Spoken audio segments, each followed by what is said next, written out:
لله رب العالمين وعلى آله وصحبه أجمعين أما بعد فأعوذ بالله من الشيطان الرجيم بسم الله الرحمن الرحيم إن الله وملائكته يصلون على النبي يا أيها الذين آمنوا صلوا عليه وسلموا تسليما اللهم صل على سيدنا شفيعنا حبيبنا ونبينا ومولانا محمد وعلى آله وصحبه وسلم.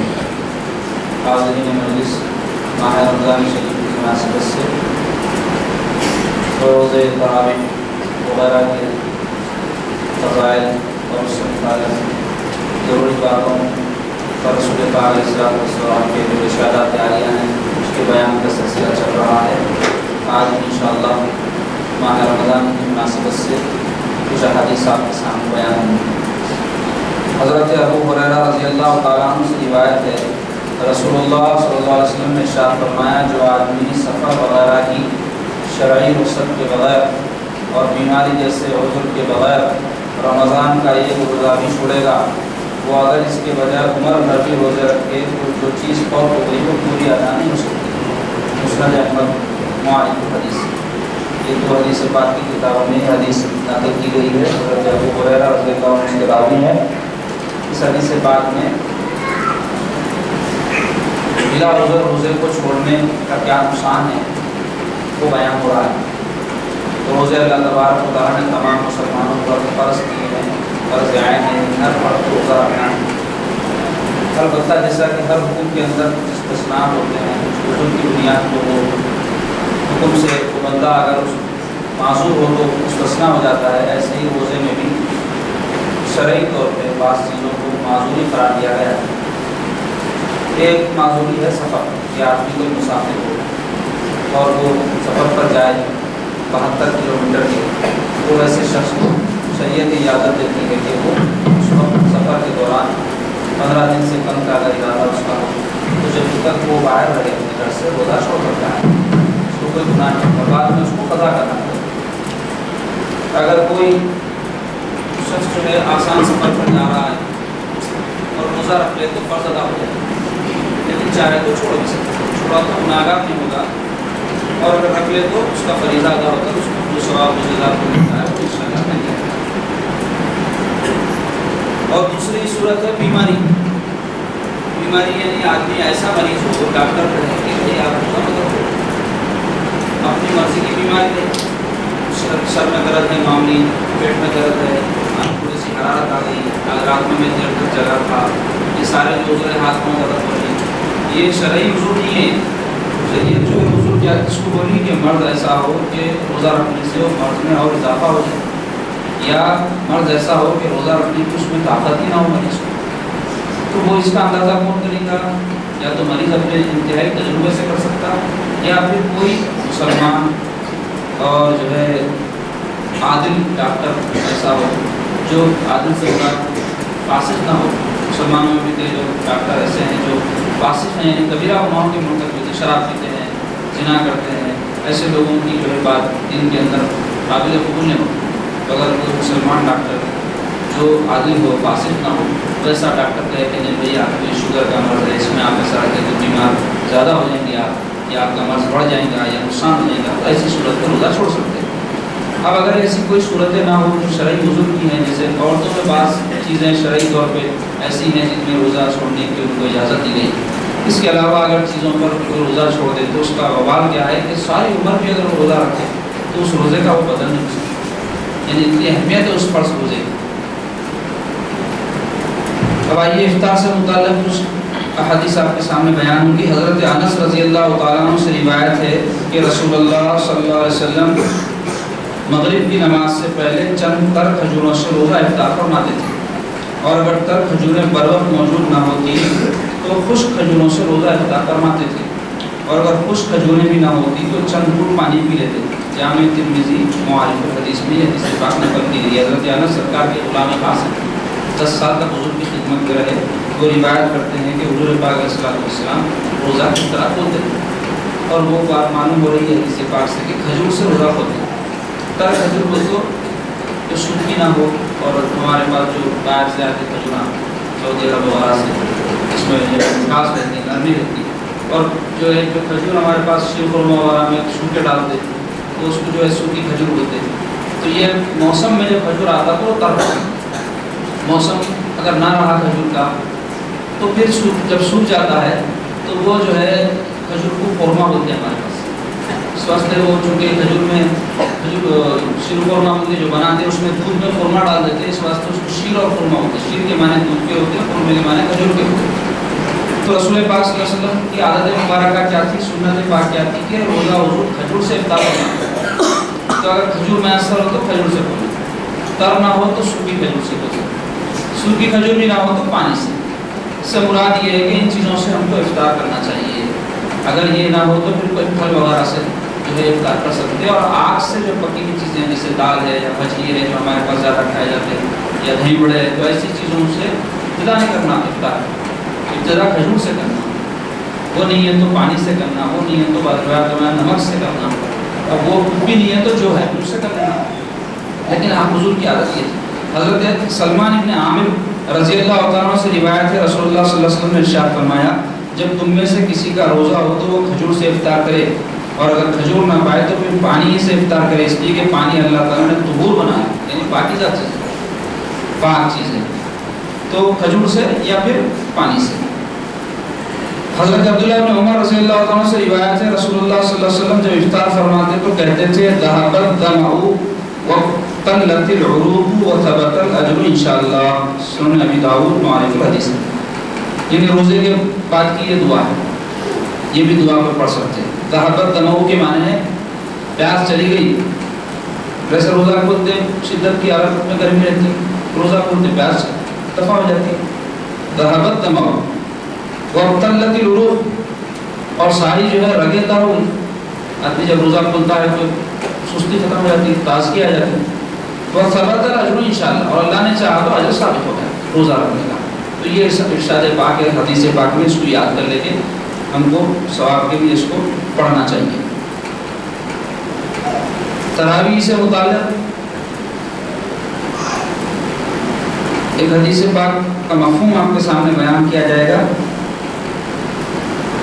حضرت ابن عباس رضی اللہ عنہ فرماتے ہیں نبی کریم صلی اللہ علیہ وسلم رمضان میں 20 رکعتیں اور وتر پڑھا کرتے تھے یعنی بعض لوگ آج کل 8 رکعت تراویح ہے بول کے لوگوں کو گمراہ کرنا ہے حضور 8 ہی پڑھے بول کے تو یہ حدیث پاک ہے مجموع الزوائد حدیث پاک کی کتاب ہے اس میں طبرانی شریف جو حدیث کی مشہور کتاب ہے اس کے حوالے سے یہ حدیث نقل کی گئی حضرت ابن عباس جو رسول پاک صلی اللہ علیہ وسلم کے ججازات بھائی ہیں وہ اس حدیث کے راوی ہیں وہ کیا روایت کر رہے ہیں کہ انہو قال ان النبی صلی اللہ علیہ وسلم یصلی فی رمضان 20 رکعتاً والوتر 20 کہتے ہیں عربی زبان میں 20 کو اور وتر جو ہے کہتے ہیں 1 3 اس طرح کی تعداد کو تو حضور جو ہے 20 رکعت تراویح پڑھتے تھے اور 3 وتر پڑھتے تھے اور چاروں ائمہ امام اعظم ابو حنیفہ امام مالک امام احمد بن حنبل امام شافعی رحمۃ اللہ علیہ چاروں ائمہ کے پاس تراویح کی رکعتیں 20 ہیں اب اگر کوئی اس کا انکار کر رہا تو انہوں دین کے اندر نئی بات پیدا کر رہا اور یہ بدعت ہے ایسا کہنا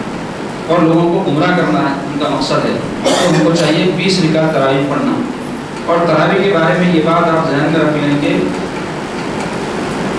سارا مہینہ نماز تراویح ہے چاہے چاند 29 کا ہو یا 30 کا ہو بعض لوگ کیا کرتے ہیں قرآن مجید سن لیتے تراویح میں 5 دن میں 10 دن میں یا اس سے کم دنوں میں اور سمجھتے کہ ہمیں قرآن سن لیے تراویح ہو گئی نبی پاک علیہ السلام رمضان شریف میں ایک قرآن نماز تراویح میں سنتے تھے یہ ایک سنت ہے اور سرکار سارا مہینہ تراویح پڑھتے تھے یہ ایک سنت ہے تو ایک سنت پہ تو عمل ہو گیا ایک سنت چھوٹ گئی تو چاہے آپ ایک ایک پارے سے ہو چاہے آپ 10 دن میں قرآن سن لیں تراویح آپ کو پورے 29 دن یا 30 دن پڑھنا ہے اور اگر کوئی جان بوجھ کے اس کو چھوڑتا ہے تو وہ سخت گناہگار ہے کیونکہ سرکار کی ایسی سنت ہے جس پر صحابہ اکرام بالاجماع عمل کیے اور جتنے 1400 سال سے بڑے صالحین گزرے متقین گزرے سب کا اس پر اتفاق ہے اور سب مستقل جو ہے سارا مہینہ نماز تراویح پڑھا کرتے تھے تو یہ احادیث ماہ رمضان شریف کی مناسبت سے تراویح افطار اور روزے سے متعلق بیان کیے گئے اللہ تعالیٰ ہم کو سرکار پاک صلی اللہ علیہ وسلم کے ارشادات پر عمل پیرا ہونے کی توفیق عطا فرمائے حضور سیدنا غوث پاک رحمۃ اللہ علیہ کے ملفوظات پاک کا کچھ حصہ آج بیان ہوگا بسم اللہ الرحمن الرحیم ولی اللہ تعالی اذا احسن الادب اتصف بصفات النبوہ الحکم یتخیر بین الطبع والعلم تارة يرد الطبع وتارة يرد العلم ويقول ما آتاكم الرسول فخذوه يقول الحكم للقلب ما يكفيك إني قائم كالخادم لك راع لك وأنت مع الملك الليل سرير ملكهم الخلوة منصت عروسهم النهار يفرهم لشيء من الأسباب المصائب تقتن یا بنی لا تقصص رؤیاک علی اخوتک تعذر بینہم تحارسوا تساعدوا الی ان یبلغ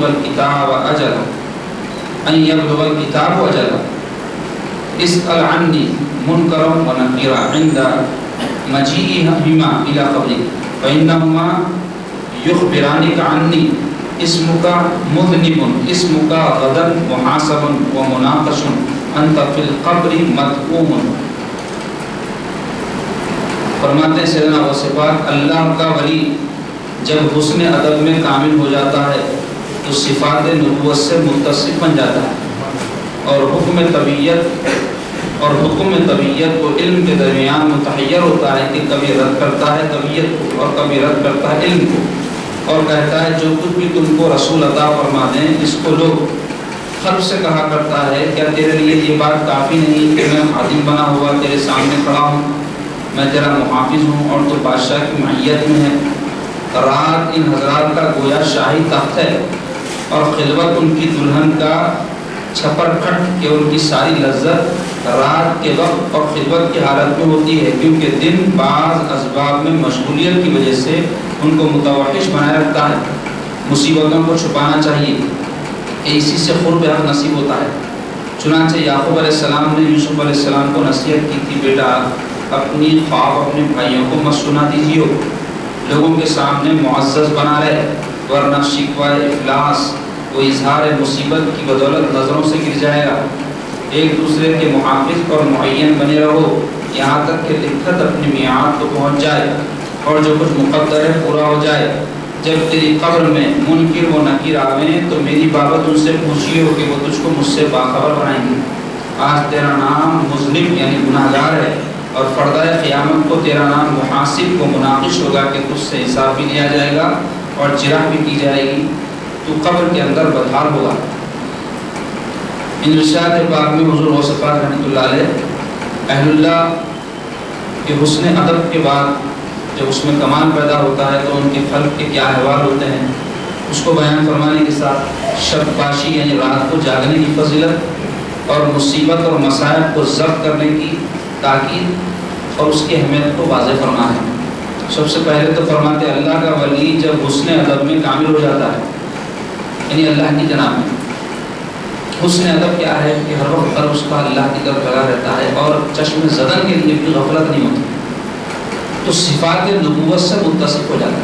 انبیاء علیہ السلام میں جیسے صفات ہوتی ہیں اعلیٰ قسم کے اعلیٰ اخلاق ان میں جو ہوتے ہیں اللہ کے ولی میں بھی ایسی صفات پیدا ہو جاتی ہیں. اس واسطے آپ دیکھو اولیاء اللہ کے واقعات ابھی ہم پڑھیں گے بھی انشاءاللہ. اس سے آپ کو اندازہ ہوگا کہ سرکار پاک صلی اللہ علیہ وسلم کی اتباع اور پیروی کی وجہ سے کیسے اچھی اچھی خصلتیں ان کے اندر پیدا ہو گئی تھیں. اور حکم طبیعت و علم کے درمیان متحیر ہو جاتا ہے. حکم سے مراد شریعت ہے اور علم سے مراد تقدیر. اب اس میں متحیر ہوتا ہے یعنی حیران ہوتا ہے. کیوں حیران ہوتا ہے؟ شریعت کہتی ہے یہ کرو, لوگوں کو نیکی کی طرف بلاؤ, بدی سے روکو, یہ کام کرو وہ کام کرو, یہ اچھا ہے یہ برا ہے. تقدیر کہتی ہے وہی ہوتا ہے جو اللہ چاہتا ہے. تو آدمی کنفیوز ہو جاتا ہے کہ بھائی میں جب لوگوں کو اچھے کے راستے بولوں گا تو میں بولا بھی تو اللہ نے اس کی قسمت میں برا لکھے ہیں, تو سنتا کا میری تو میں بولوں نہ کو بولوں. تو اس میں جب متحیر ہوتا ہے اس کو سمجھ میں نہیں آتا یہ مقام پر, کیونکہ ایک ایسا مقام ہے یہ کہ دونوں سے بھی صحیح نظر آتی ہے. شریعت تو حکم خدا ہے اور تقدیر بھی اللہ تعالیٰ کی پیدا کرتا ہے, تو جاؤں تو کدھر جاؤں. کبھی رد کرتا ہے طبیعت کو اور کبھی رد کرتا ہے علم کو اور کہتا ہے کہ جو کچھ بھی تم کو رسول عطا فرمائے اس کو لو. اب آخر میں جا کے کہاں ٹھہر جاتا, اس باتوں میں نہیں جاتا. اللہ تعالیٰ کا حکم ہے, حضور جو حکم دیے اس کو مانو, یعنی شریعت کو مانو. شریعت بولی یہ کرو وہ کرنا, وہ کرو وہ کرنا, یہ نہ کرو نہیں کرنا, یہ نہ کرو اس سے رک جانا. تو اس پہ وہ عمل پیرا ہو جاتا ہے، یعنی وہاں جا کر ٹک جاتا ہے، تو اس وجہ سے متصف پر صفات نبوت ہو جاتا ہے۔ خلق سے کہا کرتا ہے کیا تیرے لیے بات کافی نہیں کہ میں خادم بنا ہوا تیرے سامنے کھڑا ہوں، میں تیرا محافظ ہوں اور تو بادشاہی اللہ کی معیت میں ہے۔ اللہ والوں کا دل اللہ کی معیت میں رہتا ہے، رہتے زمین پر ہے، دل اللہ کی جناب میں رہتا ہے۔ رات و نظرات کا گویا شاہی تخت ہے کہ اللہ والوں کے لیے رات شاہی تخت ہوتی ہے، اس سے مراد یہ ہمارا جو لکڑی کا تخت ہوتا ہے وہ ہمارے لیے آرام کی جگہ ہے، اور اللہ والوں کے لیے چونکہ ان کو روحانی سکون جاگنے میں ملتا ہے تو رات ان کے لیے تخت ہے۔ استعارہ کہتے ہیں اس کو، کسی چیز سے کسی چیز کو سمجھانا۔ اور خلوت ان کی دلہن کا چھپر کھٹ، خلوت ان تنہائی، رات میں تنہا ہو کر اللہ کو یاد کرنا ان کے لیے ایسے ہے جیسے ہمارا سونا اور بیوی کی قربت اختیار کرنا، کہ ان کی ساری لذت رات کے وقت اور خلوت کی حالت میں ہوتی ہے، کیونکہ دن بعض اسباب میں مشغولیت کی وجہ سے ان کو متوحش بنا رکھتا ہے۔ دن میں کیا مشغولیت رکھتی ہے؟ یا تو کچھ پڑھائے رہتے، بیوی بچوں کی ذمہ داری ہے، کاروبار کی ذمہ داری ہے، یا پھر جو ہے واضح و نصیحت ہے، یا اور جو بھی ذمہ داری اللہ نے شریعت کی ان پر رکھی ہے اس کے لیے دن ہے، تو اس کی وجہ سے وہ تنہائی حاصل نہیں کر سکتے، اور جیسے یکسو ہو کر اللہ کی طرف رجوع ہونا ہے اس میں ان کو ویسی مشغولیت تامہ نصیب نہیں ہوتی، تو مصیبتوں کو چھپانا چاہیے۔ دوسری بات کی نصیحت فرمانا، یہ بڑی اہم بات ہے۔ ہم قادری ہیں، چشتی ہیں، جو بھی سلسلے سے وابستہ ہیں، اور ان کو فخر بھی ہے فلاں سلسلے سے وابستہ ہے، لیکن اہل اللہ ان باتوں کی کو نصیحت کرتے ہیں، اس کی طرف ہم کان نہیں جھڑتے۔ اگر ہم قادری ہیں تو غوث پاک فرما رہے مصیبتوں کو چھپانا چاہیے۔ ہم قادری کے بولتے لوگوں کے سامنے اپنا رونا روتے پھرتے، میرے کو یہ تکلیف ہے، میرے کو وہ تکلیف ہے، میرے کو یہ پریشانی ہے، میرے کو وہ پریشانی ہے۔ فرماتے ہیں کہ اسی سے قرب حق نصیب ہوتا ہے، مصیبتوں کو چھپانے سے قرب حق نصیب ہوتا ہے۔ اہل اللہ کو بھی تکالیف تھی، امراض تھے، کئی قسم کے مسائل اور مسائل تھے، لیکن وہ گیلے شکوے کسی کے سامنے کرتے ہوئے روتے روتے نہیں کرتے تھے۔ چنانچہ یعقوب علیہ السلام نے یوسف علیہ السلام کو نصیحت کی تھی، بیٹا اپنے خواب اپنے بھائیوں کو مت سنا دیجیے، لوگوں کے سامنے معزز بنا رہے، آخر نہیں ہو جانا میں غریب ہوں، میں پریشان ہوں، آخر ہو جاتے ہیں ان کے سامنے، معزز بنا رہنا، اور شکوہ، ورنہ شکوہ افلاس و اظہار مصیبت کی بدولت نظروں سے گر جائے گا۔ کسی آگے ہاتھ پھیلا دو آپ ختم، آپ کی ویلیو نہیں رہتی اس کے پاس، بتا رہے کچھ بھی ہوں گے وہی مانگ لیتے پھر نہیں۔ ایک دوسرے کے محافظ اور معین بنے رہو، ایک دوسرے کی حفاظت کرو سے مراد کیا ہے؟ ان کی عزت کی حفاظت کرو، ان کے مال کا نقصان نہ کرو، کہنے سے یا کچھ کرنے سے کسی کے نقصان سے اس کو بچا سکتے ہو تو اس کو آگاہ کرو، اور معین بنو، یعنی مددگار، کو پریشان ہے بیچارہ بولنے تک تم انتظار مت کرو، اس کی جو ہے مدد کرو۔ ایک بزرگ تھے، ان کے پاس ان کے ایک ساتھی آ کے اپنی مصیبت کا اظہار کرے، ہر ایک کے سامنے نہیں کرنا، لیکن آدمی اگر مریض ہو تو ڈاکٹر کے سامنے بیماری ہو سکتا ہے، آدمی اگر کسی سے پریشانی دور ہونے کا یقین ہو تو اس کے سامنے جا کے اپنی پریشانی کا اظہار کر سکتا، لیکن عوام کے سامنے، لوگوں کے سامنے گیلے شکوے نہیں کرنا چاہیے۔ تو وہ کیا کرے، اپنے دوست سے جا کے بولے، امید تھی کہ دوست امداد کریں گے، تو وہ دوست صاحب اور ان کی مدد کرتی، ان کی ضرورت پوری کرتی۔ جب وہ جانے لگے تو رونا شروع کرتے دوست صاحب، امداد کرے سوالے، تو انہوں نے بیٹھ کے آگے پوچھے کیوں رو رہے، تو بولے افسوس کی بات ہے میرے کو تم اتنے پریشانی میں تھے اور مجھے خبر تک نہیں ہوئی، مجھے پتہ تک نہیں چلا۔ تو ایسے معین تھے، ایسے معین تھے ایک دوسرے کے اللہ والے۔ تو فرماتے ہیں کہ ایک دوسرے کے محافظ اور معین، معین کہتے ہیں مددگار کو، معین بنے رہو یہاں تک کہ لکھت اپنی میعاد کو پہنچ جائے، یعنی موت آ جائے تو آخر تک مدد کرتے رہو دوسرے، اور جو کچھ مقدر ہے پورا ہو جائے۔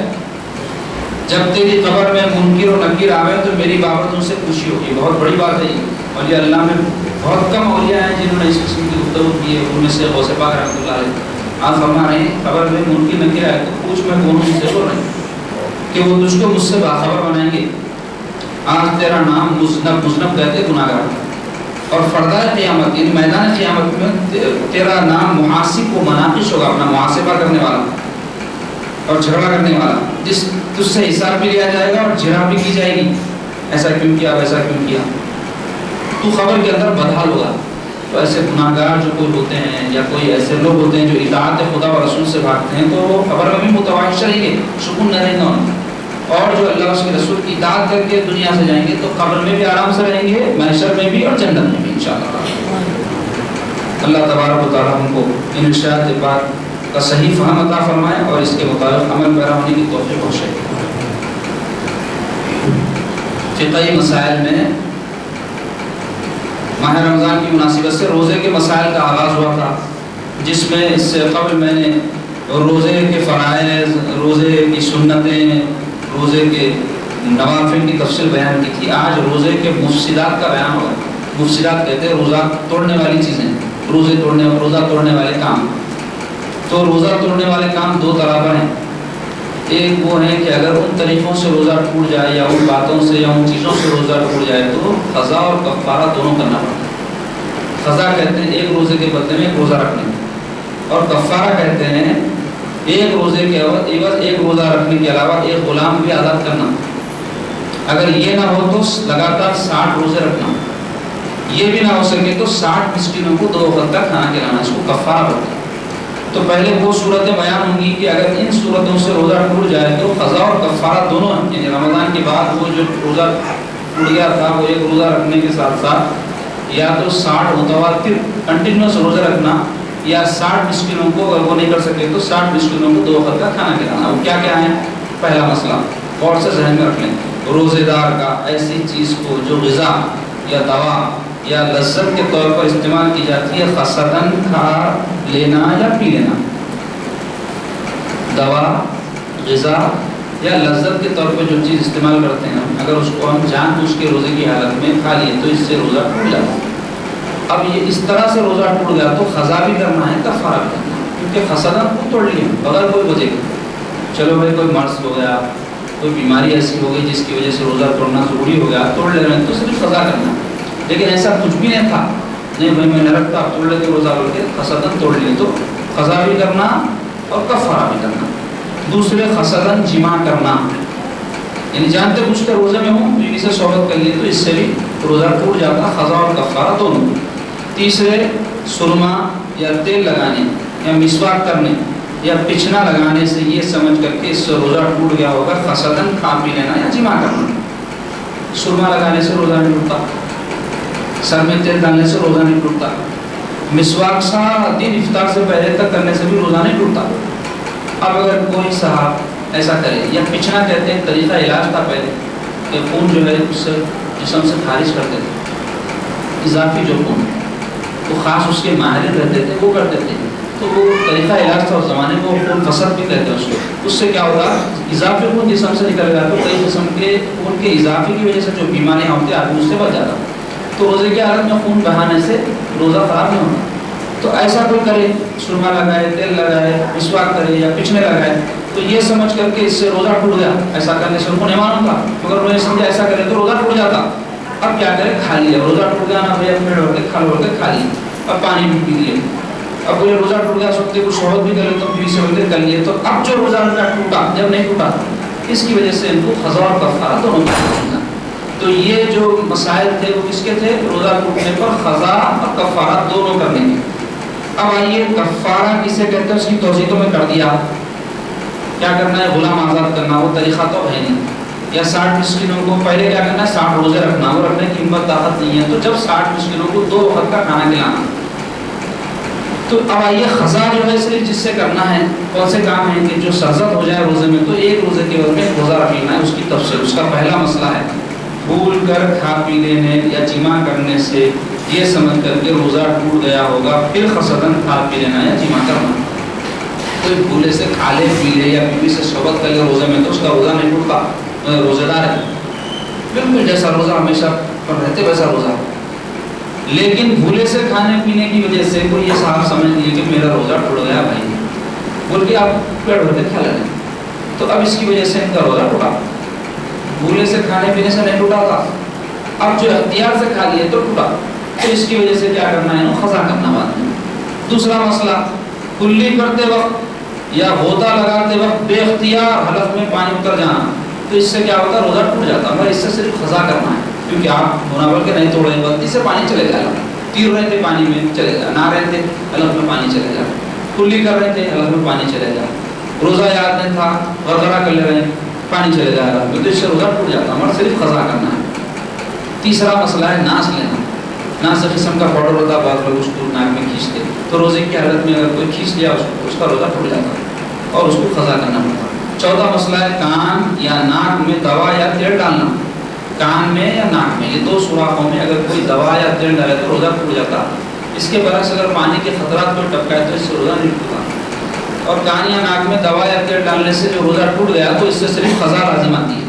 چوتھا مسئلہ ہے سر یا پیٹ کے زخم میں لگائی ہوئی دوا کا پیٹ یا دماغ تک پہنچ جانا، کسی کو سر میں وہ زوردار زخم آیا تھا تو اس کے اوپر کوئی لیپ ویپ لگائی تو اس کا اثر دماغ میں اتر گیا تو اس کی وجہ سے روزہ ٹوٹ جاتا۔ ایسے ہی پیٹ پہ کچھ چیرا وغیرہ لگ گیا تھا کسی حادثے کی وجہ سے یا کوئی مار وار ایسی لگی، چیرا ہو گیا پیٹ میں، اب اس پہ کوئی دوا لگایا وہ پیٹ میں اتر گئی، یا پھر اجابت کی جگہ کوئی زخم ہو گیا، کوئی دوا لگائی روزے کی حالت میں وہ پیٹ میں چلے گئی تو اس سے کیا ہوتا ہے روزہ ٹوٹ جاتا ہے تو قضا کرنا پڑتا ہے۔ ایسے ہی چھٹا مسئلہ ہے حقنہ لینا، حقنہ کہتے ہیں کسی کو اجابت وغیرہ نہیں آئے تو شافہ دینا جیسا کہتے ہیں، چھوٹے بچوں کو کبھی دیتے تو ان کو تو خیر یہ مسئلہ نہیں ہے، مگر بڑے لوگوں کو بھی کبھی دوا اجابت کے ذریعے سے پاس کرتے تاکہ اجابت جو رک گئی ہے وہ نکل جائے تو حقنہ کہتے ہیں اس کو، تو حقنہ لینے سے بھی روزہ ٹوٹ جاتا ہے، اس سے قضا کرنا پڑتا ہے۔ ساتواں مسئلہ ہے خسدن، منہ بھر کے خے کرنا، روزے کی حالت میں اگر کسی کو قدرتی طور پہ خے آ گئی تو اس کا روزہ نہیں ٹوٹتا، لیکن کوئی انگلیاں ڈال کے خے کر رہا تو اس سے روزہ ٹوٹ جاتا ہے، مگر اس سے صرف قضا کرنا پڑتا، کفارہ نہیں ہے کہ بتانا ہے فرض سے۔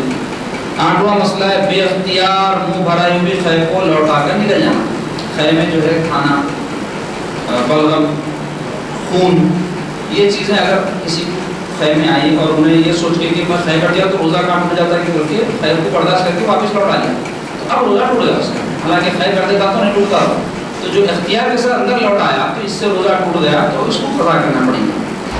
نواں مسئلہ ہے رات سمجھ کر صبح صادق کے بعد سحری کھانا، کوئی صاحب دیر سے اٹھے انہوں سمجھے ابھی اندھیرا ہے ابھی سحر کا وقت ہے بلکہ کھا لیے، بعد میں معلوم اذان ہو گئی تھی تو ان کا روزہ وہی ان کو قضا کرنا پڑے گا۔ یا پھر کوئی صاحب کھا رہے ہیں محلے والے سے رہتے شہروں سے دور یا ایسے ممالک رہتے جہاں اذان نہیں ہوتی، معلوم نہ رہتا، گھڑی کی سہولت نہیں ہے تو انہوں سحری کے بعد بھی کھا لیے، بعد میں پتہ چلا کہ سحر کا وقت ہو گیا تھا اس کے بعد بھی میں کھایا ہوں تو پھر ان کا روزہ شروع نہیں ہوا، ان کو قضا کرنا ہے۔ 10واں مسئلہ آفتاب غروب ہونے سے قبل غروب ہونے کے گمان پر افطار کر لینا، وقت نہیں ہوا 7 بجے ہے، وقت 7 کو 5 منٹ کم کھا لے تو روزہ ٹوٹ جاتا، مگر ایسا روزہ توڑنے سے کیا ہوتا قضا کرنا پڑتا کیونکہ روزہ تقریباً مکمل ہوگا، غلطی کر لیا ہوں تو اس کی وجہ سے صرف شریعت قضا رکھی، اس پر کفارہ نہیں رکھی۔ 11واں مسئلہ ہے کنکر، کاغذ، گھاس، روئی وغیرہ ناقابل استعمال اشیاء کا نگل جانا، اس سے بھی روزہ ٹوٹتا مگر صرف قضا ہوتا، کفارہ نہیں ہوتا۔ 12واں مسئلہ ہے احتلام ہونے پر یہ سمجھ کر کے روزہ ٹوٹ گیا ہوگا کھا پی لینا، احتلام ہونے سے روزہ نہیں ٹوٹتا۔ اب کوئی صاحب کو مسئلہ نہیں معلوم تھا، احتلام ہوگا تو سمجھے احتلام سے روزہ ٹوٹ جاتا بلکہ کھا لیے پی لیے تو اب روزہ ٹوٹ جاتا تو انہوں کیا کرنا قضا کرنا۔ 13واں مسئلہ ہے کسی کا زبردستی کر کے یا سوتے میں منہ میں پانی ڈال دینا، تو زبردستی کر کے روزہ توڑا دیا تو اب ہم نے چاہے تھے انہیں مجبور کرایا مار تو بولا یا خود بھی پریشر ڈال کے روزہ توڑا دیا تو ہماری خوشی سے نہیں ہوا مگر مجبور تھے توڑ لیے تو اس سے قضا بعد میں کر لینا۔ ایسے ہی ہم سو رہے تھے دن میں پانی منہ میں ڈال دیا کر دیا، اس سے ہلا پر پانی چلے گا تو روزہ ٹوٹ جاتا، اس کی قضا کر لینا۔ 14واں مسئلہ ہے آنسو یا پسینے کے اس قدر قطروں کا منہ میں چلا جانا کہ ان کی تمکینی تمام منہ میں محسوس ہو، آنسوؤں کا یا پسینے کے قطروں کا منہ میں ایسا جانا کہ پورا منہ کھٹا معلوم ہونا، تو اس سے کیا ہے فلک میں اگر اتر گیا ہے تو روزہ ٹوٹ جاتا نہیں، اگر کوئی پسینہ کوئی آتے تھوک دیے کرے یا آنسو کے خطرات منہ میں دیتے اس کو تھوک دیے تو روزہ نہیں ٹوٹتا۔ 14واں مسئلہ ہے 15واں مسئلہ ہے کسی خوشبو عود عنبر وغیرہ کا دھواں سونگنا، دھوئیں دار کوئی خوشبو کا اختیار کے ساتھ سونگنا روزہ توڑ دیتا ہے اور اس سے صرف قضا لازم ہے۔ البتہ گاڑیوں کا دھواں ہے یا جو ہے ہم نہیں چاہتے تھے کہیں گئے اچانک اگربتی لگی ہوئی تو اس کا دھواں حلق میں چلا گیا تو اس سے روزہ نہیں ٹوٹتا۔ گھر میں لگا رہے روزے کی حالت میں اگربتی، بدھمان کا دھواں دے رہے روزے کی حالت میں اور وہ خلیتے جلا کے دھواں لے رہے روزے میں تو اس سے روزہ ٹوٹ جاتا۔ 16واں مسئلہ ہے دانتوں میں اٹکی ہوئی چیز کا زبان سے نکال کر نکل جانا، دانتوں میں کوئی چیز اٹکی ہوئی تھی اس کو منہ کے منہ میں زبان سے نکالے اور اس کو نکل گئے تو اس کی مقدار کتنی ہونا، چنے برابر یا اس سے زائد اگر ہو منہ کا منہ میں نکال کے نکل گئے تو روزہ ٹوٹ جاتا۔ چنے کی مقدار سے کم ہے، منہ کا منہ میں نکال کے نکلے تو روزہ نہیں ٹوٹتا. اب اس کو اگر منہ کے باہر نکال کے نکلے تو روزہ ٹوٹ جاتا. تو یہ دونوں صورتوں میں ٹوٹ جاتا. منہ کا منہ میں تو مقدار اس کی زیادہ ہے، چنے کا دانہ ہے، اس سے زیادہ اگر رہی منہ کا منہ میں نکل گئی تو روزہ ٹوٹتا. اس سے کم ہے چنے کے دانے سے، منہ کے باہر نکال کے اگر نکلے تو جب ٹوٹتا ہوگا. 17واں مسئلہ ہے اس تھوک کا نکل جانا جو رنگین تاغے کو بانٹنے کے لیے منہ میں لینے سے رنگین ہو گیا. بعض لوگوں کا پیشہ رہتا، تاغا بانٹتے، موتیاں پراتے، اور ایسے کئی قسم کے ان کے پیشے ایسے رہتے اس میں منہ میں تاغا پکڑنا پڑتا ہوں. تو وہ تاغے کا رنگ چھوٹ کے منہ میں آ گیا، اس کو تھوک دی اور کلی کر لیے تو روزے پہ کوئی اثر نہیں پڑتا. لیکن وہ رنگین تاغا کا تھوک نکل لیے تو روزہ ٹوٹ جاتا. اور اس میں صرف قضا ہے. رمضان کے ادائی روزوں کے سوا اور روزوں کا توڑ دینا، ان سب صورتوں میں صرف روزے کی قضا لازم آتی ہے. نفل روزے رکھ رہے تھے ہم، محرم کا روزہ تھا یا شوال کے روزے تھے، تو ایسے روزوں کو جان بوجھ کے بھی کوئی توڑ دیا تو کفارہ نہیں ہے، اس میں صرف قضا ہے. البتہ رمضان کے فرض روزوں کو جان بوجھ کے توڑا تو قضا بھی ہے، کفارہ بھی ہے. اب آئیے بعض روزے نہ توڑنے کی صورت ہے، بعض روزہ نہ ٹوٹنے کی صورت ہے، یعنی ان چیزوں سے روزہ نہیں ٹوٹتا. لوگوں کو ایسا سمجھ میں آتا ہے اس سے روزہ ٹوٹ گیا علم نہ ہونے کی وجہ سے. تو یہ ذہن میں رکھ لو آپ کو بات نا کہ یہ کام اگر روزے میں ہو جائے تو اس سے روزہ نہیں ٹوٹتا. ایک اگر روزہ یاد نہ ہو اور بھول کر کچھ کھا پی لے جی مانگ بھولے سے پہلے روزے میں کچھ کھا لیا، یاد آتے ٹوٹ دیا تو روزہ نہیں ٹوٹتا. یاد آئے بعد نکل گیا تو روزہ ٹوٹ جاتا. تو بھولے سے گڑبڑ کے بھی کھا لیا ہم نے تو بھی اس کا روزہ نہیں ٹوٹتا. دوسرے بے اختیار حلق میں غبار یا دھواں یا مکھی چلے جائے، ہم نہیں چاہتے تھے، سڑک پہ جا رہے ہیں گاڑی پہ ایک دم بس والا دھواں چھوڑا حلق میں چلے گا، روزہ نہیں ٹوٹتا. ایسے ہم کوئی غیر مسلم صاحب کے گھر میں گئے اور ان کے گھر میں مسلمان کا زوردار دھواں تھا، ہمارے حلق میں چلے گا، روزہ نہیں ٹوٹتا.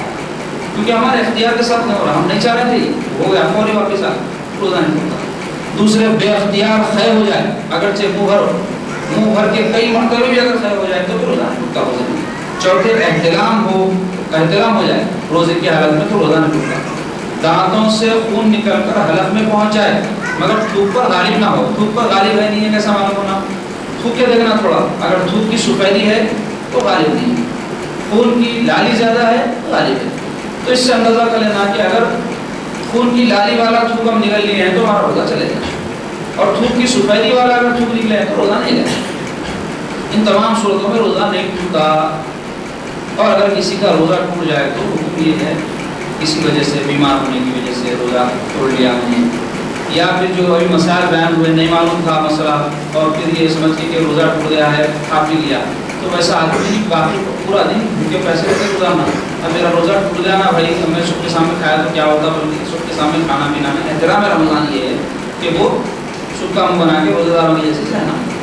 تو یہ کچھ مسائل ہیں انشاءاللہ آئندہ جو ہے اتوار کو مزید کچھ مسائل ہیں وہ بیان ہوں گے. اس سے قبل روزے کے کچھ مکروہات بھی بیان کر دیتا ہوں.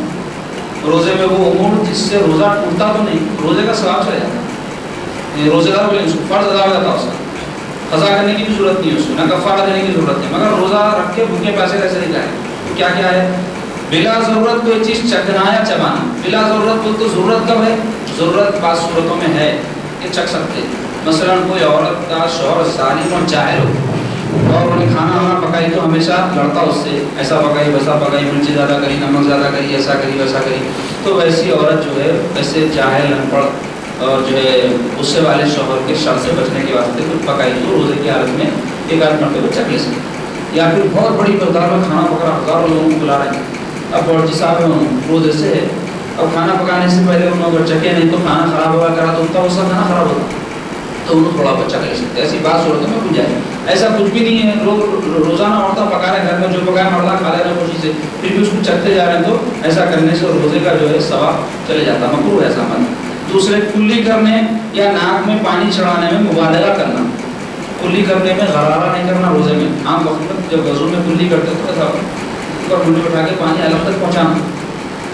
روزے کی حالت میں ایسا کرے تو اگر حلق میں پانی چلے گا تو روزے ٹوٹ جاتا، اگر نہیں بھی گیا تو ایسا عمل کرنا روزے میں کیا ہے، روزے کو مکروہ کر دیتا ہے.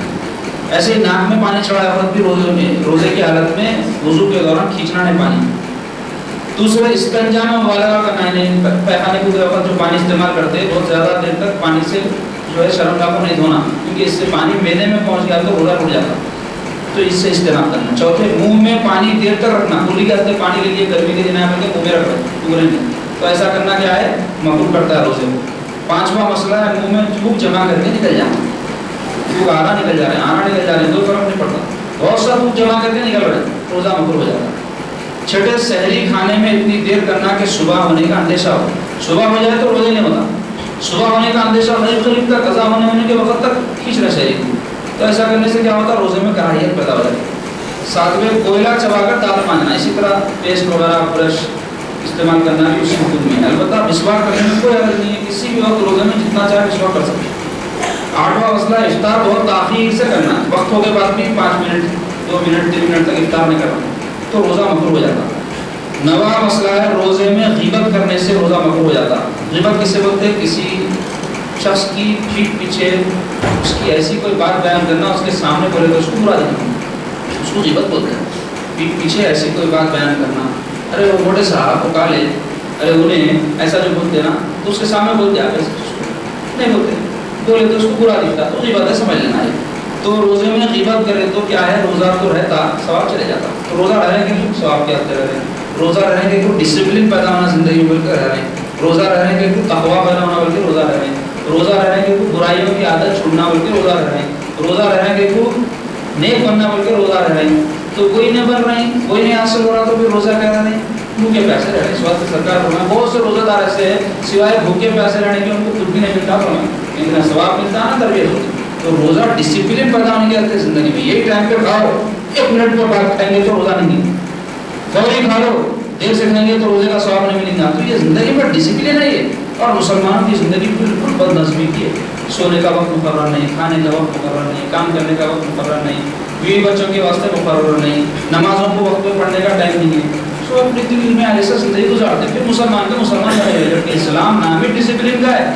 آپ کی مرضی کو ختم کرنے کا اور اللہ کی مرضی کو لاگو کرنے کا نام اسلام ہے. آپ کی خواہشوں کو ختم کرنے کا, اللہ اس کے رسول کے حکم کو لاگو کرنے کا نام اسلام ہے. اپنی سب محبتوں کو ختم کرنے کا, اللہ رسول کی محبت کو غالب کرنے کا نام اسلام ہے. تو مسلمان کے مسلمان ہیں, صفات مسلمانی کچھ بھی نہیں ہے. تو غیبت روزے میں روزے کے ثواب کو ختم کر دیتی. جھوٹ بولنے سے روزہ مکروہ ہو جاتا, وہ تو عادت ہے. یہ غیبت, جھوٹ, گالی گلوچ یہ ہر وقت برے ہیں, روزے میں زیادہ برے ہیں. اس واسطے کہ ایک آدمی کو آپ دیکھو جب آپریشن کرتے تو آکسیجن کی زیادہ ضرورت رہتی ہے. عام وقت میں خود لے لیتا ہوں, جب آپریشن کرتے تو ہوش نہیں رہتا نا, تو آکسیجن لگانا پڑتا. تو اب یہ روزے کی حالت بھی کیا ہے, یہ آکسیجن کے خلاف بات ہی نہیں, نلی کٹ کر رہے ہیں اپنی آپ ایمان کی. اگر یہ کام کر رہے ہیں تو روزے میں گالی گلوچ فحش زبان سے نکالنا روزے کو مکروہ کر دیتا ہے. تو یہ سارے چیزوں سے روزے میں بچنا, تاکہ اس کی عادت ہو جانا, اور روزے میں نہیں بھی رہے تو یہ چیزوں کے اوپر عمل ہونا, بول کے اللہ تعالیٰ ہم کو یہ پریکٹس کرا رہے ہیں. اللہ تبارک و تعالیٰ ہم کو ان تمام احکامات پر عمل کرنے اور ان تمام احکامات جو ہم پر ضروری ہیں سیکھنے کی توفیق عطا فرمائے.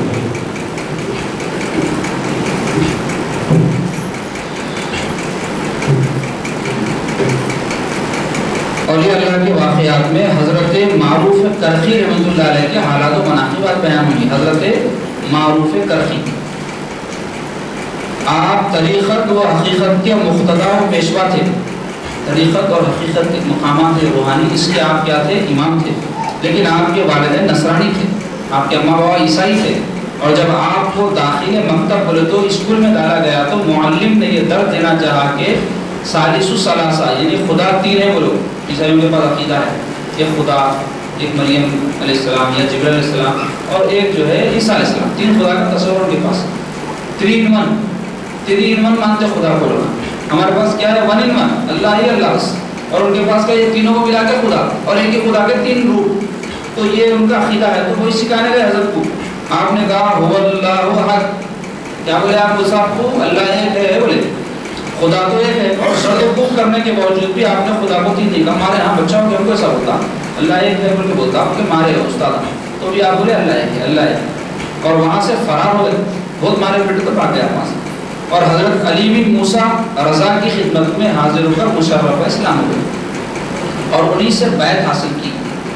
لیکن فرار ہونے کے بعد والدین کو خیال آیا کہ وہ کسی مذہب پر بھی رہتا لیکن کاش ہمارے پاس رہتا. پھر کچھ عرصے کے بعد آپ گھر لوٹے تو آپ کے احوال سے متاثر ہو کر والدین بھی مسلمان ہو گئے.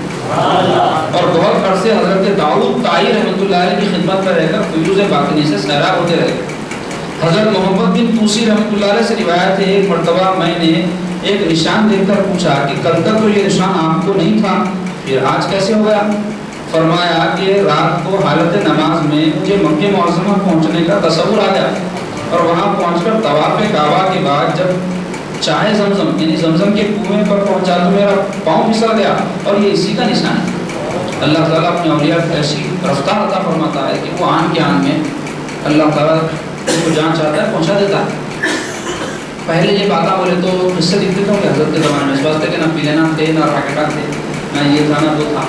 اب آپ دیکھو کیسے کیسے جو ہے سفر کے ذرائع نکل گئے، گھنٹوں میں آدمی مہینوں کا سفر کر رہا۔ حضرت کے زمانے میں گھوڑے گایاں بکریاں تھے، ایسا بولے تو ہنستے کیوں ملو نا، اب ہنسے تو دیوانہ بولتے اس کو، کیوں؟ اس واسطے کہ کیسے پلینا سعودی عرب کو 3 گھنٹے میں پہنچا دیتے، ہزاروں میل کا فاصلہ۔ تو اللہ تعالیٰ چاہے تو اپنے یہ اولیاء اللہ کو کیوں طاقت دے سکتا ہے؟ ایسی بالکل دیتا ہے اللہ تعالیٰ۔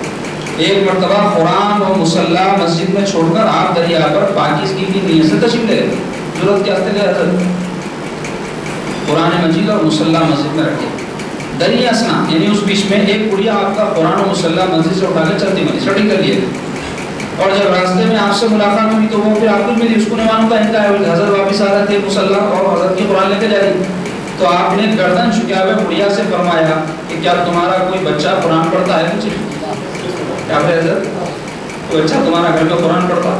اور گڑیا نے جب نفی میں جواب دیا بولے نہیں میرے پاس تو کوئی بھی نہیں ایسے، تو فرمایا میرا قرآن تو واپس کر دو، البتہ مصلی میں نے تمہیں تحفہ دے دیا۔ فرمایا یہ دوسرے ساتھ ایسا معاملہ فرمایا۔ یہ ہے اخلاق اللہ والوں میں، یہ ہے کہ اعلیٰ جو خصلت جس کی وجہ سے اسلام پھیلا۔ چنانچہ وہ گڑیا آپ کے حلم یعنی ضبط، وہ چیز ہماری کو چوری کر کے لے جاتے تو آنکھیں اڑی پڑ کے مارتے اس کو، چورے بن کے لوگ بن بن کے مارتے چوروں کو۔ تو حضرت کیا کرے اتنا صبر و ضبط کا مظاہرہ کرے تو آپ کے علم سے اس درجے متاثر ہوئی کہ دونوں چیزیں آپ کو واپس کر دیں۔ آپ کچھ لوگوں کے ہمراہ جا رہے تھے کہ راستے میں ایک مجمع رقص کو سرور ہو کر ناچ رہے تھے اور میں نوشی یعنی شراب پی رہے مصروف مل گیا، اور جب آپ کے ہمراہیوں نے تو آپ کے ساتھیاں جو تھے انہوں نے ان کے حق میں بد دعا کرنے کی درخواست کی، حضرت بد دعا کرو، اور کیسے لوگ ہیں شراب پی رہے ناچ رہے ہیں لوگوں کو اذیت دے رہے ہیں، کیونکہ پیے کھائے والے کیسا کرتے سڑکوں پہ کرنا، یا آپ دیکھیں گے وہ نیو ایئر ہوتا یا جشنہ ہوتے کہیں اس میں کیسا ناچتے اچھلتے کودتے اسپیکر لگا کے تو ہم کتنی تکلیف ہوتی، تو ویسے وہ حضرت کے ساتھیوں کو بھی اچھا نہیں دکھا، تو بولے حضرت آپ اللہ والے بد دعا کر دو ان کے لیے۔ تو آپ نے فرمایا اے اللہ جس طرح آج تو نے ان کو بہتر عیش دے رکھا ہے، آئندہ اس سے بھی بہتر عیش ان کو عطا کرتا رہے۔ اس دعا کے ساتھ وہ مجمع شراب و رباب پھینک کر آپ کے سامنے آیا اور بیعت حاصل کر کے افعال قبیحہ سے طائب ہو گیا، یعنی اللہ ان کو نیک توفیق دے بول کے دعا کرے حضرت وہ کہ اب یہ خوش ہیں اللہ یہاں خوش ہے، صبح ناچتے گاتے کرتے تو بولے یہاں خوش ہے وہاں بھی خوش رہنا، تو وہاں خوش رہنا بولے تو نیک بننا، تو اللہ ان کو نیک توفیق دے بول کے دعا کی حضرت کی، وہ تو جیسے دعا کرے ایسا اثر ہوا اس کا تو لوگ اب آجا شراب پہ کیا کیا حضرت کے بعد توبہ کر کے مرید ہو گئے حضرت۔ اس کے بعد آپ نے لوگوں کو مخاطب کر کے فرمایا جو شیرنی سے مر سکتا ہے اس کو زہر دینے سے کیا حاصل؟ اللہ یعنی جو میٹھی چیز سے مر جاتا ہے اس کو زہر دینے کو میں حضرت سری سختی رحمۃ اللہ علیہ سے روایت ہے عید کے دن بھی میں نے آپ کھجوریں چنتے دیکھ کر وجہ پوچھی، کھجور جو جھاڑوں سے گر جاتے ہیں حضرت چن رہے تھے، تو فرمایا یہ سامنے والا یتیم بچہ اس لیے اداس ہے کہ تمام بچے نئے لباس میں ملبوس ہیں اور میرے پاس کپڑے تک نہیں ہیں، بلکہ یہ بچہ اداس ہے، اس لیے میں کھجوریں چن کر فروخت کرنا چاہتا ہوں تاکہ اس کے لیے کپڑے فراہم کر سکوں، لیکن میں نے عرض کیا یہ کام تو میں بھی انجام دے سکتا ہوں، ادھر سے سختی فرمائیں۔ پھر آپ کو زحمت فرماتے ہیں چنانچہ میں بچے کو ہمراہ لے کر آیا اور اس کو نیا لباس پہنا دیا، اور اس کے سلے میں جو نور مجھ کو عطا کیا گیا اس سے میری حالت ہی بدل گئی، یعنی معلوم ہوا کہ کوئی دوسرے سلوک کسی کے ساتھ کرنے، کسی مجبور محتاج پریشان حال کی مدد کرنے سے آدمی کو جو نور نصیب ہوتا، کئی برس عبادت کرنے سے بھی نصیب نہیں ہوتا۔ آدمی عبادت کیوں کرتا، نماز کیوں پڑھتا، روزہ کیوں پڑھتا، تقرب اللہ، اللہ کا قرب ملے، مزہ آتا عبادت میں، تو کئی برس عبادت کرو ایک طرف ہے، کوئی مجبور مستحق کی دل سے اخلاص کے ساتھ مدد کر دو، وہ ساری عبادتوں سے بڑھ کے جلدی روحانی ترقی ہو جاتی ہے اور تقرب اللہ نصیب ہو جاتا ہے۔ قبلے کا صحیح رخ نامعلوم ہونے کی وجہ سے آپ کے ایک مہمان نے غلط سمت کی جانب منہ کر کے نماز ادا کر لی، اور نماز کے بعد جب اس کو صحیح سمت معلوم ہوئی تو اس نے آپ سے عرض کیا کہ جب میں نے نیت باندھی تھی اس وقت آپ نے آگاہ کیوں نہیں کیا؟ بولے ایسا سامنے بیٹھے ہوئے تھے نا، میں ادھر نماز پڑھ رہا تھا، مشرق کی طرف پڑھ رہا تھا، مغرب کی طرف پڑھ رہا تھا، بولے فرمایا فقراء کو دوسروں کے امور میں اس وقت تک مداخلت کی حاجت نہیں ہوتی جب تک انہیں اپنی امور سے مہلت نہ ملی. یعنی میں اپنے حساب میں اپنی فکر میں لگا رہا ہوں, میرے کو اپنا خیال ہے میں کیسا اصلاح کروں, تم کو کہاں دیکھتے بیٹھو میاں بولے. یعنی جج کی حالت میں حضرت آپ کے ماموں کوتوالے شہر تھے, کمشنر آف پولیس تھے آپ کے ماموں شہر میں. انہوں نے آپ کو جنگل میں اس حالت سے دیکھا کہ ایک کتا آپ کے پاس بیٹھا رو رہا ہے اور ایک لقمہ آپ خود کھاتے ہیں اور ایک اس کو کھلاتے ہیں. یہ کیفیت دیکھ کر ماموں نے کہا تم کو حیا نہیں آتی کہ کتے کو کھانا کھلا رہے ہو؟ ایسے نہیں یار, لوگ دیکھے تو کیا بولیں گے کمشنر کے تم جو ہے بھانجے ہے اور ایسے حرکتیں کر رہے ہیں. آپ نے کہا کہ حیا کی وجہ سے تو میں اس کو کھلا رہا ہوں. اور یہ کہہ کر آپ نے آسمان کی جانب دیکھا تو ایک پرندہ اپنی آنکھ اور چہرے کو پروں سے ڈھانپے ہوئے آپ کے دستے مبارک پر آ کر بیٹھا. اور آپ نے ماموں سے فرمایا خدا سے حیا کرنے والے سے عرش سے حیا کرتی ہے. ایک مرتبہ عالم وجد میں ستون کے ساتھ اتنی زور سے چمڑ گئے کہ وہ ستون ٹکڑے ٹکڑے ہونے کے قریب ہو گیا. پھر فرمایا 3 چیزیں شجاعت کا مظہر ہے. شجاعت ہو تو بہادری. حضرت کیا فرماتے 3 چیزیں بہادری ظاہر کرتی ہیں. اول وعدہ وفا کرنا, وعدہ کرتی ہے کچھ ہو جائے, میرے حالات ایسے تھے بھائی میں معافی چاہتا ہوں, ایسا ہو گیا تھا میں معافی چاہتا ہوں, میں بولا تھا دیتا ہوں کہ نہیں ہو سکا, میں آتا ہوں بولا تھا نہیں آ سکا, یہ ایک الگ مسئلہ ہے. لیکن وعدہ وفا کرنا کیا ہے؟ بہادری. دوم ایسی سطح جس میں جود و سخا کا تصور تک نہ ہو, یعنی ایسی تعریف جس میں جود و سخا کا تصور نہ ہو, یہ کیا ہے؟ دوسری بہادری ہے. سوم بلا طلب کے ادا کر دینا, یعنی کوئی مانگے بغیر اس کو دے دینا, یہ کیا ہے؟ بہادری ہے. اب انہوں پوچھے تو دیتا میرے کو بولے کیا, میرے سامنے انتظار کرے کیا, نہیں, ان کو ضرورت ہوگی اندازہ کر کے دے دینا, بہادری کی علامت. ارشاد فرمایا نفس کی اتباع خدا کی گرفت ہے, یعنی کوئی اپنے خواہشوں کے پیچھے بھاگتا ہے تو سمجھو اللہ کا عذاب اس کے اوپر. اور جو خدا کو یاد کرتا ہے وہ اس کا محبوب ہے اللہ کا, اور وہ جس کو محبوب بنا لے اس پر خیر کے دروازے کھول کر شر کے دروازے بند کر دیتا ہے. فرمایا لہو یعنی بیکار باتیں, بیکار بات اس کو بولتے ہیں نا دنیا کا فائدہ ہو نا آخرت کا فائدہ, اس کو بیکار بات بولتے ہیں. فرمایا لہو باتیں گمراہی کی دلیل ہیں اور غافل نہ ہونا حقیقت وفا کی نشانی ہے. فرمایا اعمال صالحہ کے بغیر جنت کی طلب اور اتباع سنت کے بغیر شفاعت کی امید اور نافرمانی کے بعد رحمت کی تمنا حماقت ہے. اور حقائق کو معتبر تصور کرتے ہوئے دقیق مسائل بیان کرنا اور مخلوق سے امید وابستہ نہ کرنا خالص تصوف ہے. لہذا مخلوق سے آس توڑ کر خدا سے طلب کرنا چاہیے. فرمایا کہ شر کو نظر انداز کر کے کسی کی برائی یا بھلائی نہ کرو. فرمایا حب دنیا سے کنارہ کش رہنے والا حب الہی کے ذائقے سے لذت حاصل کرتا ہے, لیکن یہ محبت بھی اس کے کرم سے نصیب ہوتی ہے. فرمایا عارفین خود سراپا دولت ہیں, انہیں کسی دولت کی حاجت نہیں. اللہ کے جو اولیاء ہیں وہ دولت ہیں, ان کو کسی دولت کی ضرورت نہیں ہے. آپ ایک مرتبہ بڑی خوش دلی کے ساتھ کوئی چیز تناول فرما رہے تھے تو لوگوں نے پوچھا کہ ایسی کیا شے ہے جو آپ اس قدر مسرت کے ساتھ کھا رہے ہیں؟ فرمایا میری مسرت کی یہ وجہ ہے کہ میں خدا کا مہمان ہوں اور جو عطا کرتا ہے کھا لیتا ہوں. اس کو کہتے ہیں شکر. ہم شکر نہیں کرتے, دعوتیں کھا کے بھی اس میں مرچی نمک کی کمی, پانی کے اندر یہ چیز وہ تھا, یہ تھا, میٹھا ایسا تھا, گلے شکوے کرتے. اور حضرت جو ہے معمولی چیز کھا رہے تھے مگر خوش تھے. تو لوگ پوچھے حضرت کہیں کو خوش ہو رہے کیا تو بھی اسپیشل ڈش کھا رہے ہیں؟ تو حضرت فرمایا میں اللہ کا مہمان ہوں اور اللہ کا مہمان بول کے خوش ہوں. اور اکثر آپ اپنے نفس سے فرمایا کرتے تھے مجھ کو چھوڑ دے تاکہ تجھے بھی چھٹکارا مل جائے. فرمایا خدا پر توکل کرنے والا مخلوق کے ضرر سے محفوظ رہتا ہے, یعنی جو اللہ پہ بھروسہ کرتا ہے لوگ اس کو نقصان نہیں پہنچا سکتے. فرمایا کہ اس چیز سے ڈرتے رہو کہ خدا کی نظریں تم پر, اس کو مراقبہ ہوتی, اللہ مجھے دیکھ رہا ہے, اللہ مجھے دیکھ رہا ہے. یہ چیز جب دل میں جم جاتی ہے آدمی گناہ نہیں کرتا. حضرت سری سقطی سے روایت ہے آپ نے مجھ سے یہ ہدایت فرمائی کہ جب تمہیں کچھ طلب کرنا ہو تو اس طرح طلب کیا کرو کہ اے خدا بحق معروف ترقی مجھ کو فلاں شے عطا کر دے تو وہ شے یقیناً تم کو مل جائے گی. یہ اللہ کے محبوبین کا جو ہے مقام ہوتا ہے کہ ان کے جو ہے وسیلے سے کوئی چیز مانگی تو اللہ تعالیٰ عطا فرماتے ہیں.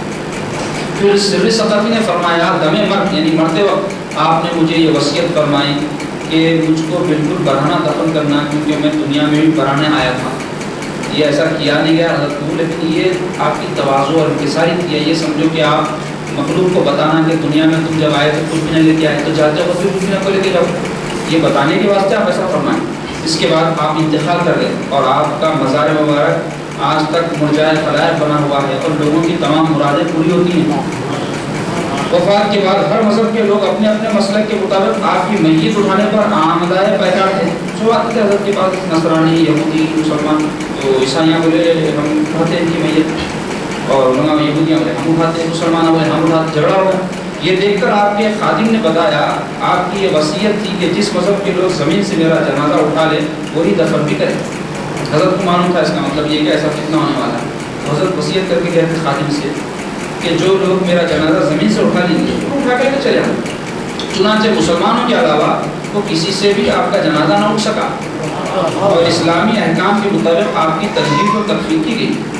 ایک مرتبہ آپ بازار سے گزرے تو دیکھا ایک بہشتی کو تو پانی وغیرہ جو ہے چاگلوں میں ڈال کے پانی پلاتے ہو. بہشتی یہ کہہ رہا تھا کہ اے اللہ جو میرا پانی پی لے اس کی مغفرت فرما دے. چنانچہ نفلی روزے کے باوجود آپ نے پانی پی لیا. اور جب لوگوں نے کہا آپ کا تو روزہ تھا تو فرمایا میں نے بہشتی کی دعا پر پانی پی لیا. پھر انتقال کے بعد کسی نے خواب میں دیکھ کر پوچھا کہ اللہ تعالیٰ نے آپ کے ساتھ کیا سلوک کیا؟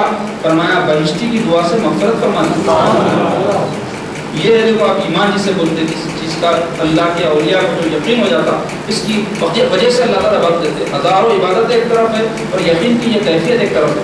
حضرت محمد حسین نے خواب میں دیکھا اور پوچھا کہ اللہ تعالیٰ نے کیا معاملہ کیا؟ فرمایا میری مغفرت فرما دی. پھر انہوں نے سوال کیا کیا عبادت و ظہر کی وجہ سے مغفرت ہوئی؟ تو فرمایا نہیں، بلکہ میں نے ابن سماک کی اس نصیحت پر عمل کیا تھا کہ جو دنیا سے تعلق توڑ کے رجوع اللہ ہو جاتا ہے اللہ تعالیٰ بھی اس کی جانب رجوع ہو جاتا ہے. اس یعنی قول پہ مجھ کو یقین تھا، اس کی وجہ سے صرف اللہ تعالیٰ مجھے بخش دی. حضرت سری سقطی سے روایت ہے میں نے آپ کو خواب میں تحت العرش کے نیچے اس طرح دیکھا کہ آپ پر غشی تاری. غشی ہو کے کوئی آدمی نشہ وشہ کرا تو کیسا ڈھونڈتا ویسی غشی تاری. اور پوچھا جا رہا ہے یہ کون ہے؟ اس سوال پر فرشتے کہہ رہے ہیں کہ تو ہم سے زیادہ جانتا ہے. یعنی فرشتے اللہ تعالیٰ جو ہے فرمائے کہ یہ کون ہے؟ تو فرشتے بولے اللہ ہم کو کیا معلوم، آپ ہم سے زیادہ جانتے. پھر آواز آئی یہ معروف ترقی ہے جس کو ہماری محبوبیت نے بے خود بنا دیا ہے. یعنی اللہ کی محبت مستی جسے بولتے ہیں وہ اس پہ طاری ہے اور ہمارے دیدار کے بغیر اس کو کچھ نہیں آ سکتا. تو محشر کے دن ہوگا. تو ایسے ایسے سرکار کی امت کے اولیاء ہیں جو متصف و صفات نبوی غوث پاک فرمانا وہ ایسے اللہ والے ہیں. دیکھو آپ متصف و صفات نبوی ہے یہ اللہ تبارک و تعالیٰ کا دعا ہے اللہ ہم کو ایسے اولیاء سے سچی عقیدت نصیب فرمائیے. اے اللہ ہمارے گناہوں کو معاف فرمائیے. اے اللہ یہ ماہ مقدس ماہ رحمت ماہ مغفرت ہے اور یہ مغفرت کا عشرہ چل رہا ہے اور مغفرت کے معنی اللہ گناہوں کے بخش دے کے مولا ہم گناہ گار ہیں، ہم اعتراف کرتے ہو سیاہ کار ہیں، نابکار ہیں، ہم بدکار ہیں. مولا ہمارے خطاؤں کو معاف فرمائیے، ہمارے گناہوں کو بخش دیجیے. آپ بڑے مہربان ہیں، آپ بڑے رحم کرنے والے ہیں، آپ بڑے شفقت فرمانے والے ہیں. مولا ہمارے تمام خطاؤں کو معاف فرمائیے اور اس ماہ رمضان میں ہم کو بالکل گناہوں سے پاک اور ستھرا بنا دیجیے اور اس بات کی توفیق بخشیے کہ ہم اپنے آپ کو گناہوں سے محفوظ اور پاک رکھیں. اور یہ اسی وقت ممکن ہے کہ آپ کا کرم ہم پر ہو جائے. اے اللہ آپ کے حبیب کی عنایت ہم پر ہو جائے.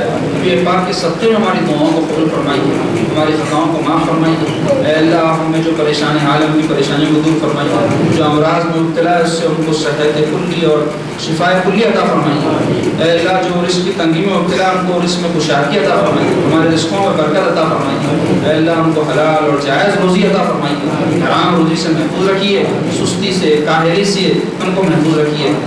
اے اللہ ہمیں چستی جوہر اور دوسروں کی مدد کا جذبہ پیدا فرمائیے، ایک دوسرے کے ساتھ ہمدردی غمخواری کا جذبہ پیدا فرمائیے. آپ کی راہ میں مال خرچ کرنے کی توفیق بخشیے اور بخل سے ہم کو محفوظ رکھیے. اور مال کو خرچ کرنے کے بارے میں اسراف دکھاوا اور لوگوں کو مال خرچ کر کے ایزا دینے اور ان پر احسان جتانے سے ہم کو محفوظ رکھیے. اے اللہ ہمارے روزوں کو قبول فرمائیے. اے اللہ ہماری نمازوں کو قبول فرمائیے. اے اللہ ہماری تراویح کو قبول فرمائیے. اے اللہ ہمارے صدقات و خیرات کو قبول فرمائیے، ہمارے ذکر و اذکار کو قبول فرمائیے. اے اللہ ہمارے قلوب میں رقت پیدا فرمائیے. اے اللہ ہم کو دنیا کے جھمیلوں اور مشغولیات کے ذریعے سے آخرت کو برباد کرنے سے محفوظ رکھیے. اے اللہ ہماری نظر میں آخرت کو عظیم کر دیجیے اور دنیا کو حقیر کر دیجیے. اے اللہ ایمان پر زندہ رکھیے، ہمارے ایمان کو سلامت رکھیے اور ہم کو ایمان پر موت نصیب فرمائیے. اے اللہ ہمارا خاتمہ بالخیر فرمائیے، اے اللہ آپ کے محبوبین کے زمرے میں ہم کو شامل فرمائیے، آپ کے مخلصین کے زمرے میں ہم کو شامل فرمائیے، آپ کے محبین کے زمرے میں ہم کو شامل فرمائیے، آپ کے صالحین کے زمرے میں ہم کو شامل فرمائیے، صدیقین شہداء اور انبیاء کے زمرے میں ہم کو شامل فرمائیے، ان کے سچے ہم کو غلام بنا دیجیے۔ اے اللہ ہماری جو ہے زندگیوں کو نیکوکاری کے راستے پر چلائیے، بدکاری سے ہم کو محفوظ رکھیے۔ اے اللہ ہماری اولاد کی اچھی تعلیم و تربیت کرنے کی توفیق عطا فرمائیے، ان کو نیکی کے راستے پہ چلانے کی توفیق عطا فرمائیے۔ اے اللہ ہماری نسلوں کو نیک اور دیندار بنائیے، دنیا داری سے ان کو محفوظ رکھیے، سیاکاری اور مکاری سے ان کو محفوظ رکھیے، ہمارے لیے صحابہ جاریہ بنا دیجیے۔ اے اللہ ہمارے گھروں میں امن و سلامتی عطا فرمائیے۔ وصلی اللہ تعالی علی خیر خلق ونور عرش سیدنا و مولانا محمد وعلی آلہ وصحبہ اجمعین برحمتک یا ارحم الراحمین والحمد للہ رب العالمین۔